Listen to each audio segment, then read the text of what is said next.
তোমার বাবা মার জন্য টাকা পাঠাবো মানে? মেয়েকে বিয়ে দিয়েছে মানে তাদের সব অধিকার শেষ। আর তুমিও স্বামীর ঘরে পা রেখেছো মানে তোমারও তাদের করে সব দায়িত্ব শেষ। ওনাদের কেন প্রতি মাসে আলাদা করে টাকা দিতে হবে? দাও, ওই টাকাটা দাও।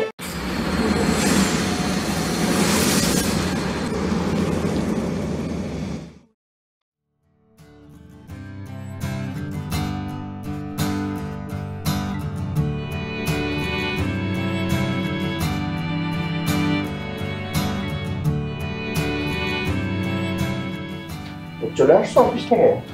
জি। আজকে বেতন পাওয়ার কথা না তোমার? ও হ্যাঁ।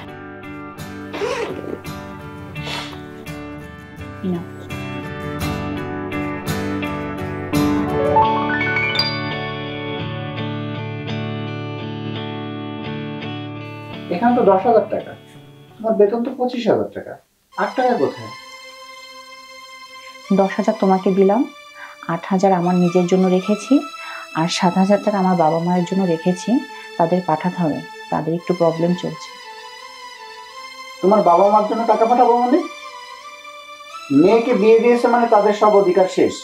আর তুমিও স্বামীর ঘরে পা রেখেছো মানে তোমারও তাদের করে সব দায়িত্ব শেষ। ওনাদের কেন প্রতি মাসে আলাদা করে টাকা দিতে হবে? দাও, ওই টাকাটা দাও।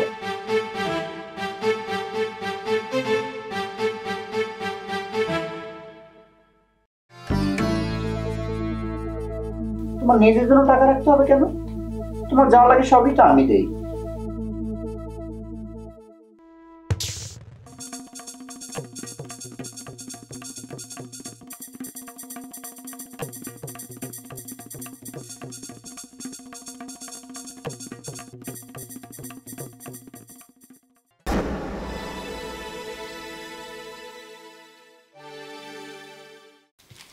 আম্মা, আম্মা ওঠেন, শাড়ি নিয়ে আসি, দেখেন তো কেমন হয়েছে। কই দেখি দেখি কেমন হয়েছে। সুন্দর হয়েছে। তা বৌমা, দুইটা এক কালারের এনেছো কেন? দুইটা দুই কালারের আনলেও তো পারতা।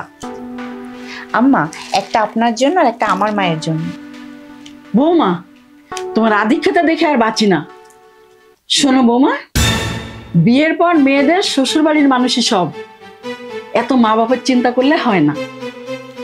ঠিক আছে আম্মা, আর বাবা মায়ের কথা চিন্তা করবো না।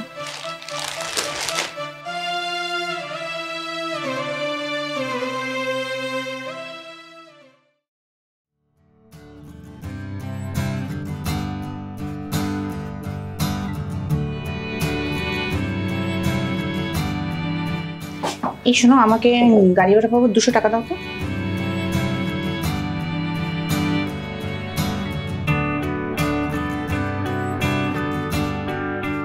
আর শোনো, বাসায় ফেরার পথে আমার জন্য 2টো ব্লাউজ 2 পেটিকোট নিয়ে এসো। আর হ্যাঁ, ফার্মেসি থেকে 1 প্যাকেট প্যাডও নিয়ে এসো। ও হ্যাঁ, ব্লাউজের সাইজটা ঠিকঠাক দেখে এনো, না হলে পরবর্তীতে তোমাকেই কিন্তু চেঞ্জ করে আনতে হবে।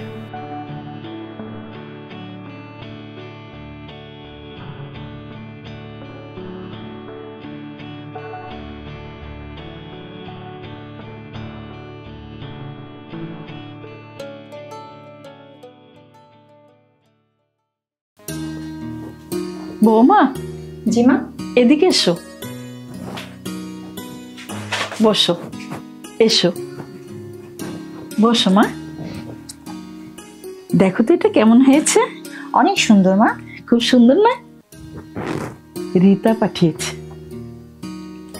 রীতা পাঠিয়েছে মা? হ্যাঁ মা।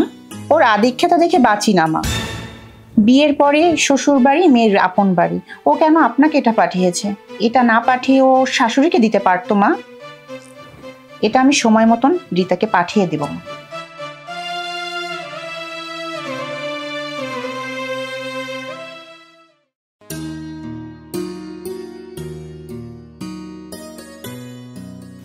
আমার জিনিসগুলো এনেছো?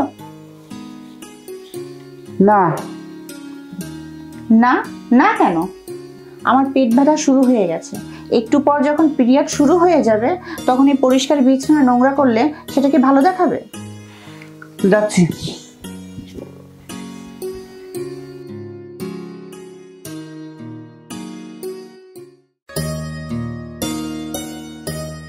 না ধরো।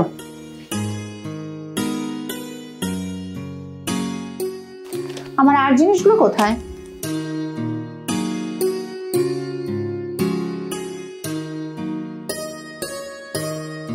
কেন ধরো, এরপর থেকে তোমার যা লাগবে তুমি নিজে কিনে নিবা। মহিলা মানুষের জিনিস কি পুরুষ মানুষ আনতে পারে? ভাল লাগে না, যত সব ঝামেলা।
তোর সাথে কিছু জরুরি কথা আছে মা, এই জন্যে হঠাৎ করে চলে আসলাম। মা, আমার বয়স হয়ে গেছে, কখন কি হয় তা বলা যায় না। তুই এবার তোর প্রাপ্য সম্পত্তিটুকু বুঝে নে মা। কিসের সম্পত্তি বাবা? তুমি জানো না মেয়েরা বিয়ের পরে পর হয়ে যায়? তুমি যেদিন আমায় বিয়ে দিয়ে দিয়েছো সেদিনের পর থেকে আমার প্রতি তোমাদের সকল দায়িত্ব শেষ। আর যখন থেকে আমি শ্বশুর বাড়ি পা রেখেছি তখন থেকে তোমাদের প্রতি আমার সকল কর্তব্য শেষ। মা, এসব তুই কি বলছিস মা? ঠিকই বলেছি বাবা, আমার এসব কিছু লাগবে না। ও বিয়াই, আসসালামু আলাইকুম বিয়াই সাহেব। ওয়ালাইকুম আসসালাম। আম্মা আসেন, বসেন আম্মা, ভিতরে আসেন।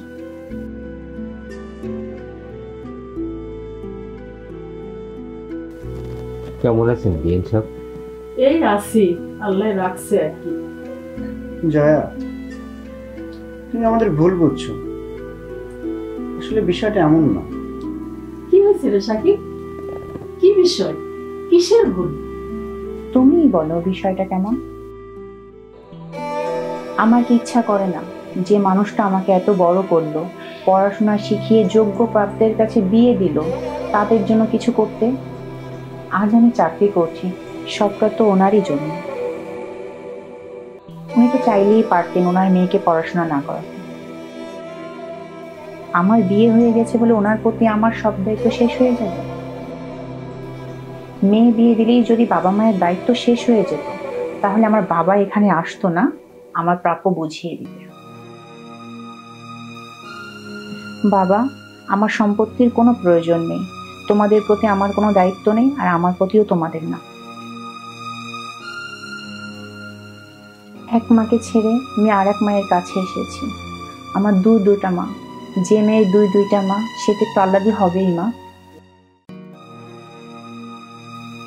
আমি এক মায়ের জন্য কিছু কিনবো আর এক মায়ের জন্য কিছু কিনবো না, সেটা কি করে হয় মা? আপনিই বলুন। দেখো তামান্না, তুমি তোমার সম্পত্তি নাও বা না নাও তাতে আমার বিন্দু পরিমাণ আপত্তি নেই, কিন্তু তুমি আমাকে ছেড়ে যাও না প্লিজ। আমি চাই সারা জীবন তোমার সাথে থেকে আমার নিচু মন মানসিকতাটা পরিবর্তন করতে। প্লিজ তুমি আমাকে ছেড়ে যাও না। মারে, আমি তো কিছুই বুঝতে পারছি না। তেমন কিছু না বাবা, একটু সমস্যা হয়েছিল, তোমার সামনেই তার সমাধান হয়ে গেল।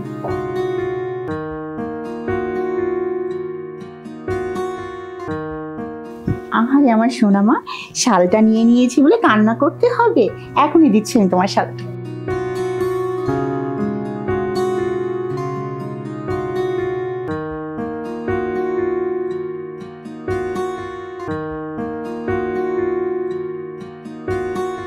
ফাজিল মেয়ে, মায়ের সাথে ঢং করা হচ্ছে। আমি শালের জন্য কাঁদছি না রে মা, আমি নিজের ভুলের জন্য অনুতপ্ত। আমি এক মেয়েকে বিয়ে দিয়েছি আর এক মেয়েকে ফিরে পেয়েছি, সেই খুশিতেই কান্না করছি।